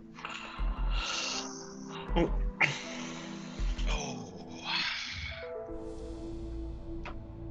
It was Rio de Janeiro in Brazil. Really? Apparently so. I thought that was the Intercontinental, and apparently it was. Yeah. I'm gonna just double check because we did have that controversy last week Mm. where they had Jim Duggan twice for two different things. Give me a ghost. That's, I yeah. do believe it. All right, you're gonna ask freaking Will and Smoot questions now that'll be ones that I know instantly. So this was the thing.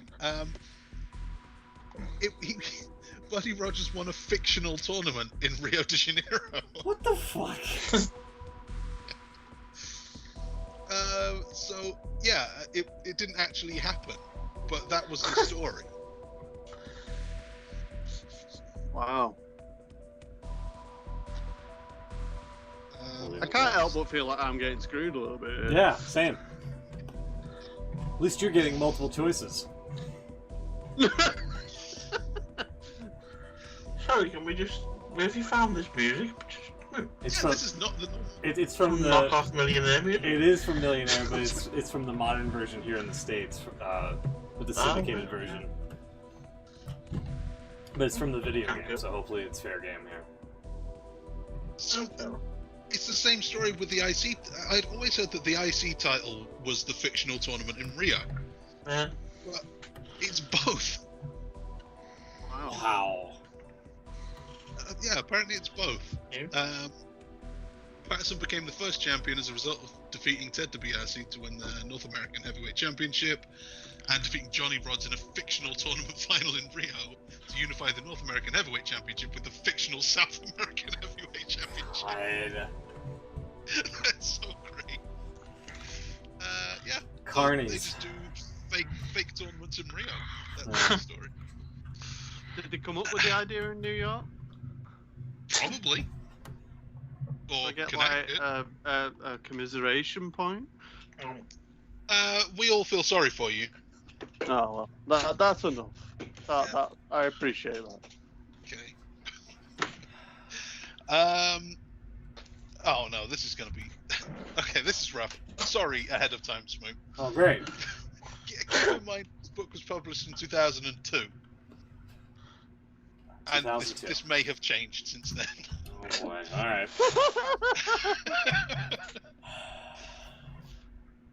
As of 2002, Hit me with it. the World Championship.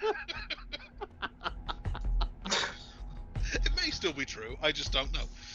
The World Championship has changed hands in all of these cities except A, Miami, Florida, B, Dayton, Ohio, C, Nashville, Tennessee, or D, Buffalo, New York.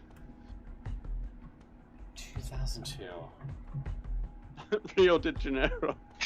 Yeah, what's happening?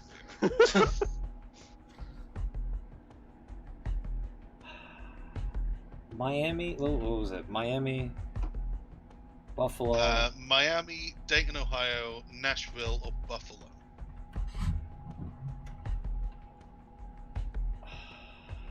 Miami, Dayton, Buffalo, Nashville. Let's go with Dayton, Ohio. Final answer. Dayton, Ohio. I think that's probably what I would have gone for as well. Yeah, I'd probably gone. King of the Ring 1993 was held in Dayton, Ohio. Yokozuna defeated Hulk Hogan, apparently. For the championship? For the championship, so it's not Dayton, Ohio. And looking down here, we've got Miami, Nashville, Buffalo. Nashville was the Undertaker May 19th. May 19th, 2002.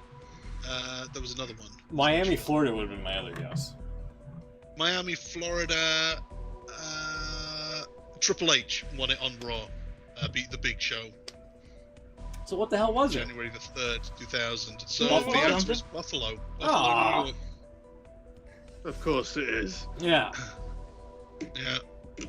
Of course it is. Nashville. Oh, Psycho Sid won it in Nashville. Also on okay. Bret Hart. So Will, you can actually win it with this one. There we go. And you get no multiple choice. Great. Not because I'm denying you your rightful multiple choices, but because the question. I'm sorry. A lot of shit this is. Yeah. I think you'll probably get anyway. Let's be honest. It's not that difficult. So you know. Pedro Morales, the third WWE.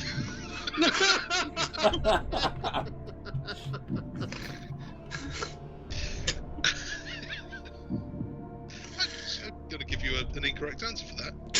Very insulting. He didn't say final. Pedro Morales, the third WWE champion, is a native of what U.S. territory? I believe that should be which U.S. territory.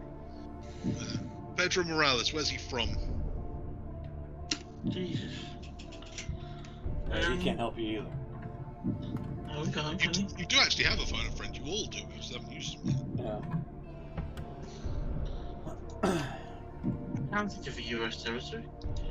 I think I might know, but I can't be 100%. I have a guess. I have a strong guess because of the wording of the question. Can I? Multiple choice, is it? No multiple choice.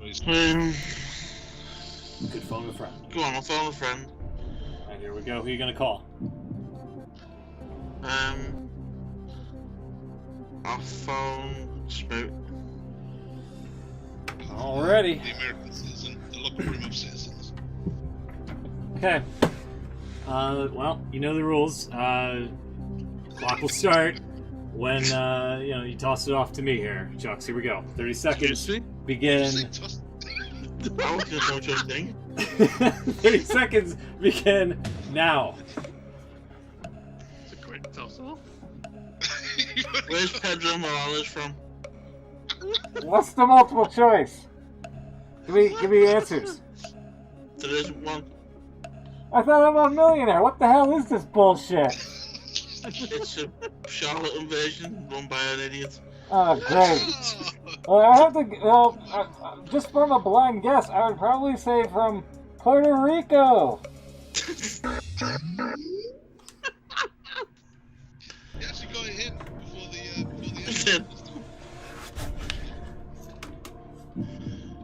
end. Sorry, Chuck, you're not an idiot. That's not what I said. Buying a book from 20 years ago, I think. I'll take it. I will take my crazy friend answer. That's just that's again just from the wording of the question and the guess. The only other U.S. territory I can think of is Guam. Yeah, probably the U.S. Virgin Islands. When you said U.S. territory, I was thinking Puerto Rico, but I wasn't sure whether that was or not. Yeah. Yeah, I'll go with Puerto Rico. Final answer. Puerto Rico is the correct answer, giving you the win before we even have to ask the final question. Oh, there you go. Had to play the fanfare. Thank you. Okay, but to save some embarrassments here, Will, pick another page. I should get a point because I gave him the answer. Hangman. Yes, very good. Sorry. Can't have Ethan either, but No. a page number between 3 and 260. 150, right in the middle. 150. Is that going to be a picture of someone? I feel like. Oh, near. Yes, actually, it is. Okay. It's a picture of The Rock. Yes. That'll be the Rock pictures just to like make sure that the pages are all even. that'll be The Rock delivering a rock bottom to Chris Jericho. That's The Rock. Final answer. Okay, well, we'll just jump over to 151. No, we won't. 151 is, in the following list, name the year each of the following superstars made their Survivor Series debut. Oh, Jesus, no chance. Yeah. So you would have had Bad News Brown, Tatanka, and Haku. We're not doing that. Sounds like a question I get. Yeah. Yeah. I know better than to give you that one. So you can either move on to Survivor Series 1987 on page 152, or pick another number.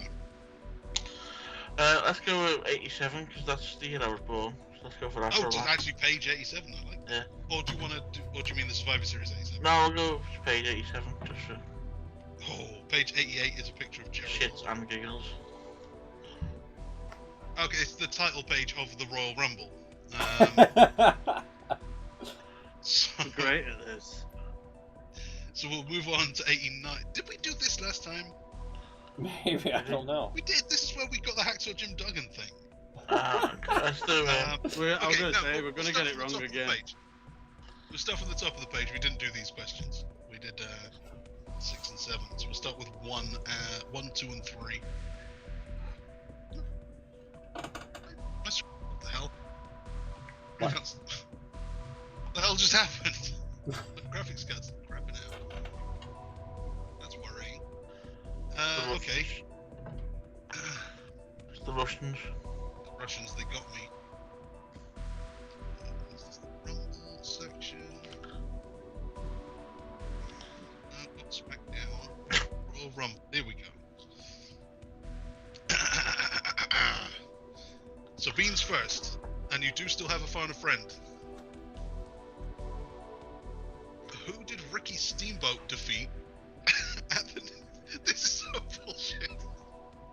The first two are really hard, and the third one's really easy. Okay, well, whatever. Better luck next week. Who did Ricky Steamboat defeat in the 1988 Royal Rumble? Was it A. Hacksaw Jim Duggan? He's on all of these. B, the Junkyard Dog, C, Ravishing Rick Rude, or D, Randy Savage? I have a feeling Oh.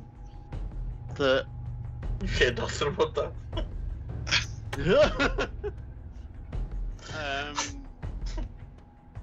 that it's Rick Rude.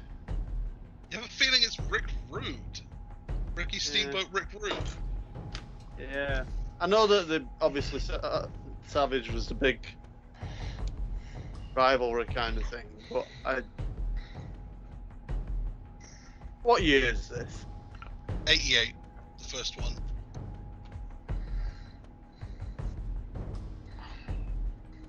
How dramatic is this music? So dramatic. It's a bit unnecessary for this question. Admittedly. See, I'd phone a friend, but I'm not sure whether anyone. Bastard. Well, I'm not ringing him now.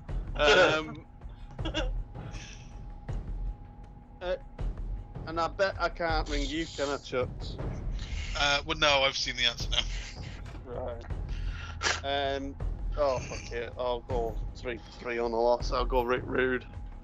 Final answer. The Ricky Steamboat Rick Rude feud in 98 was that.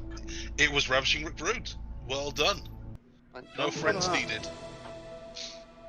I seem to remember a match between them, and it must have been when I was re-watching Rumbles and stuff. Yeah. So. Oh, right. Okay. So, Smoot, you need this to not be last here. For this week, yeah. Oh, this is gettable. Alright. You should know this one. Which WWE Hall of Famer came up with the concept of the Royal Rumble? Oh, okay. Do I get multiple choice? There is multiple choice, but I'm guessing you don't need it. Came up with the concept of the Royal Rumble. Give me the multiple choice. Okay. Is it A, Captain Lou Albano, B, Pat Patterson, C, James Dudley, or D, Johnny Rodz? Who the fuck is James Dudley? Vince Senior's limo driver. What? Is that right? Yeah, that's actually true, and he is in the Hall of Fame. Yeah, yeah, I remember that. James Dudley, wow. This is a gimme. Pat Patterson, final answer. Boom. Nailed it. Didn't need the phone a friend either. I knew that one. Why have I never got any of your fucking questions? You gotta pick numbers better. I'll do it in a different order next week. I don't know if the first It question won't on each matter. page It'll swap round next time. Yeah. It's true. Okay, well, last question is a true or false. Simple as that. And it's so easy, I might actually make you pick true or false before I ask the question. Oh, for fuck's sake. Okay, true or false? And you're on your own here. You're on your own, you don't have a phone a friend anymore. Okay, Or use cool. them. True or false? The first Royal Rumble was on pay-per-view. No. This is around about the time where they did that CCTV thing, didn't they, in the theatres? I'm gonna go false. You're gonna go with false. Final answer? It was not on pay-per-view. False. Final answer.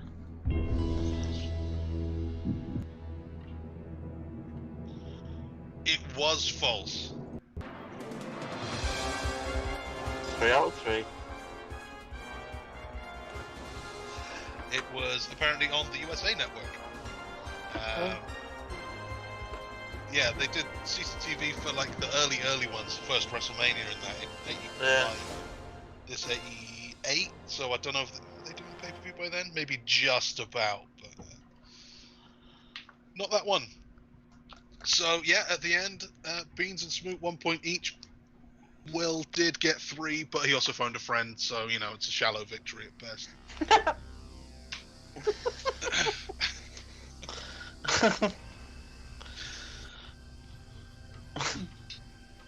All I right. was I'm there worried you go. about Undertaker breaking his ass. Yeah. I was a year late with Kane or whatever. Mm-hmm.